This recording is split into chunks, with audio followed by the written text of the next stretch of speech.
Hello, my name is Lucy Haskell, and I am the curatorial assistant in academic programs. Today, I will be discussing my installation Cute, which will be on view in the education hallway for the spring semester. As the title suggests, the works in this installation all explore what it means to categorize something as cute. Outside the museum, cute is a word I use and hear frequently without giving much thought to its specific meaning or implications. The 2012 book Our Aesthetic Categories by the scholar Sian Nye, however, got me thinking much more deeply about what cute means, and it is her book that is the theoretical backbone of this installation. In Our Aesthetic Categories, Nye identifies three contemporary categories governing late capitalism: the zany, the cute, and the interesting. While each is worth exploring, in this exhibition I focus on the cute, which Nye discusses in her book within the context of avant-garde English language poetry, specifically 20th century poetry that focuses on things, often commercial or domestic objects, and which experiments with small poetic forms. Although her focus is on literature, not art, Nye draws on material examples, such as dolls, children's bath toys, and the work of contemporary visual artists, in order to define the category of cuteness. The cute, Nye argues, is closely related to the circulation of commodities. However, at its heart, Nye says the cute is a, quote, aestheticization of powerlessness. In contrast with traditional aesthetic theories such as the beautiful and the sublime, terms we often discuss within the context of the art museum, Nye deems cuteness a minor category. It is one of a number of aesthetic judgments, which are minor in the sense of having less scope. They're more specific than the beautiful, for instance, and are also weaker in intensity. These minor categories, including cuteness, have a degree of equivocation or contradiction. So, like the cute things themselves, the effects of cuteness are assumed to be weak and soft. This installation challenges that assumption. Using works from the AMAM collection, it tests how Nye's theory of the cute can be explored and extended. For example, do the dynamics of cuteness apply to an 18th century portrait, even if the word cute did not adopt its current meaning until the 19th century? What does it take for a work of art to be cute at all? And ultimately, what does it mean to consider weakness in the context of the museum, which is a space primarily defined by power? So now, with this background of what cute is, let's take a look at a couple of works to see what they reveal about the significance of this category. In defining the cute, Nye outlines a specific kind of encounter between the beholder and something or someone with less power. The engraving Bugs by the artist Beth Van Hosen is an interesting example of such an encounter. Van Hosen was known for her portraits of animals in which she let her subjects pose themselves, and she tried to capture, quote, their sense of life and individuality. This portrait, titled Bugs after its subject, depicts a long-haired cat with point colorations stretched out on a richly colored carpet. Van Hosen has paid close attention to the gradient of Bugs's fur and his cross-eyed expression. This is in keeping with her stated intention to show the animal himself, do a portrait. But even as Van Hosen focuses on Bugs's individuality and autonomy, she demonstrates the difference in power between herself and her subject. To depict Bugs precisely required sustained observation. In fact, we know that Bugs sat twice for this portrait. Van Hosen knew she could return to find Bugs not because he consented to be drawn, but because he was the pet cat of Van Hosen's printer, Tim Barry, and his wife Barbara. Barbara described Bugs as, quote, a strange cat who seems to combine a deep wisdom of some sort with a profound dumbness. What is the effect of this affectionate anthropomorphism? Does it convey the same relationship that is apparent in the portrait? For me, Barbara's description and Bugs's direct gaze do the same work of animating the cat, but with different results. Describing Bugs as strange and wise and dumb gives him human characteristics, which make him recognizable and sympathetic. Bugs's bright eyes similarly give the impression of a consciousness. He's not just an object to be ogled.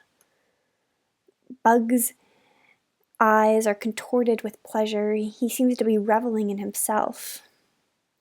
I find Bugs's glacial stare all the more striking because it is in direct contrast with the rest of the work, which is dominated by muted grays and whites and deep complementary reds.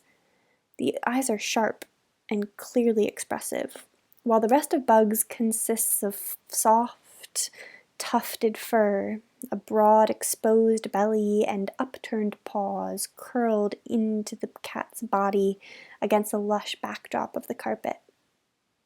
The Bugs of Barbara's description and the Bugs of the portrait are both built up as knowing and self-possessed, only to be softened and declawed in other ways. Bugs is wise, but he is also dumb. His piercing eyes are clearly conscious and in control, even as he is sprawled out, supine and immobile. In both Barbara's description and the portrait, we therefore find the equivocation that Nye identifies as a hallmark of cuteness. Bugs is full of familiar feeling, but is not fully human. He is aware, but not in control. Typically, cute features such as the softness and vulnerability Bugs displays here have what Nye calls complementary minor negative effects. These effects are analogous, but color the thing differently. So we might ask, is Bugs docile or subjugated? Gentle or manipulative? Cute characteristics have dual implications, and the judgment cute, in turn, takes on the flexibility of conveying a spectrum of endearment and belittlement, a tenderness for something meek and mild while also brushing off such weakness. The effect is that it's not clear whether it's an insult or a compliment to say, "Oh, that's so cute." Van Hosen's portrait treads just this line between appreciation and trivialization. These contradictions are natural to the cute. We are vulnerable to things that display their vulnerability. In contrast with the careful naturalism of Van Hosen's etching, which adopts Bugs's own cuteness, if it has any of its own, Oval by Murakami Takashi draws from a visual language of popular commercial cuteness. Specifically, Murakami uses a style of Japanese manga and mass-market kawaii products. Murakami explicitly uses and contorts the conventions of cuteness. He is one of the artists Nye discusses. Kawaii is the Japanese word for cute and also refers to a culture of cuteness, spanning dress and mannerisms to food and toys.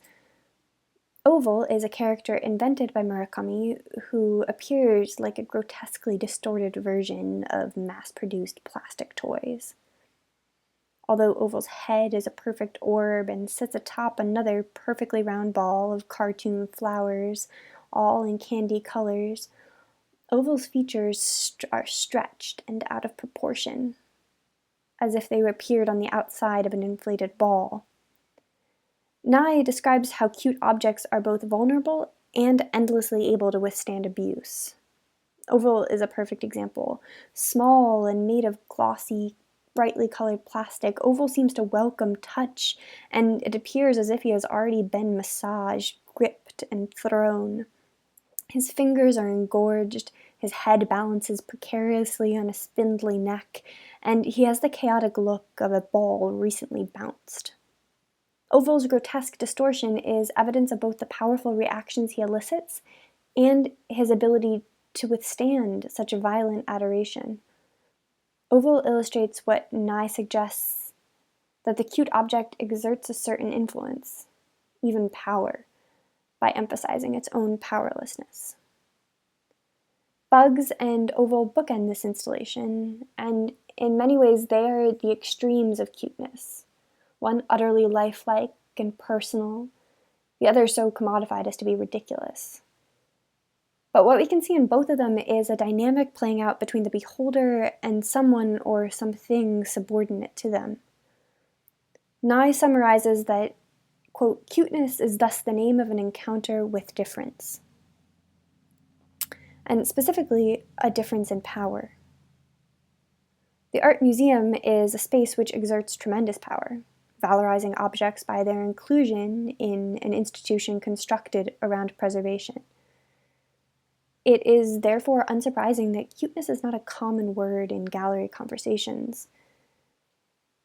Cuteness is a category defined by equivocal reactions, by minor aesthetic encounters that are too ambivalent to be valorizing. And the examples of cuteness, things that are diminutive, wide-eyed, malleable, meek, soft, round, childish, playful, and so on, are not grand by definition and often difficult to preserve. So while this installation has been a space to explore this aesthetic category, a deeper desire is having you ruminate on these objects and the questions of power and powerlessness that they raise. We often talk about the close looking we do at the museum being practiced for the attention we may pay to the outside world. But Bugs, Oval, and the other works here invite you to do the opposite, to explore the possibility that everyday categories, existing and defined by our experience with objects outside in the world, can also be fruitful categories in the museum. So I hope you will take note of how you look now and bring your own informal judgments and minor feelings to reconsider works in the museum when we are able to gather there again.